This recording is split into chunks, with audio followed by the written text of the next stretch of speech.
నాకున్న 70 సెంట్లు భూమిని మరి గత ప్రభుత్వం రాజధానికి కావాలంటే రాష్ట్ర భవిష్యత్తు కోసం మేము ఇచ్చాం సార్. గత ప్రభుత్వంలో మాకు 41 జీవో అంటే అసైన్ రైతు పొలాలు ప్లాట్లు అమ్ముకోవడానికి కొనుక్కోవడానికి అవకాశం కల్పించింది. జీవోను కూడా 41 జీవోను కూడా రద్దు చేసి మరి 316 జీవో తీసుకొచ్చి మా మెడలకు ఉరితాలు తగిలింది సార్ ఈ ప్రభుత్వం. ముఖ్యమంత్రి గారు మమ్మల్ని నమ్మించి మోసం చేశారు సార్. అదే విధంగా ఇప్పుడు మాకు కౌలు కూడా రావట్లేదు సార్. మరి మేము ఏ విధంగా బతకాలి, మాకు న్యాయం ఎలా జరిగింది అని మీ ముందు విన్నవించుకోవడానికి వచ్చాను సార్. నేను సార్ ఈ రోజు మా పిల్లల్ని చదివించుకోవడానికి కూడా డబ్బులు లేవు సార్. ఎంతో ఆర్థిక ఇబ్బందుల్లో ఉన్నాను సార్. ఇది కమ్మ రాజధాని మరి ఈ వైసీపీ ప్రభుత్వం అంటే ఇది కమ్మ రాజధాని కాదు, ఇది దళితుల రాజధాని అని చెప్పి కొంతెత్తి రోడ్డెక్కిన వాళ్ళం సార్ మేము.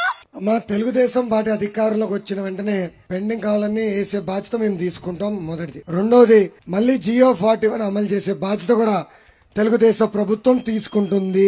ఇది ఎందుకు చెప్తున్నానంటే ఆనాడు ఆమోదమైన పరిష్కారం మనందరం కలిసికట్టుగా ఎత్తుకాం. దానివల్లనే ఈ జియో వచ్చింది. ప్రభుత్వాలు మారొచ్చు, కానీ విధానం ఇట్లా మారితే చాలా ప్రమాదకరం. అందుకే మేము అధికారంలోకి వచ్చిన వెంటనే జియో 41 మళ్ళీ మేము అమలు చేస్తాం.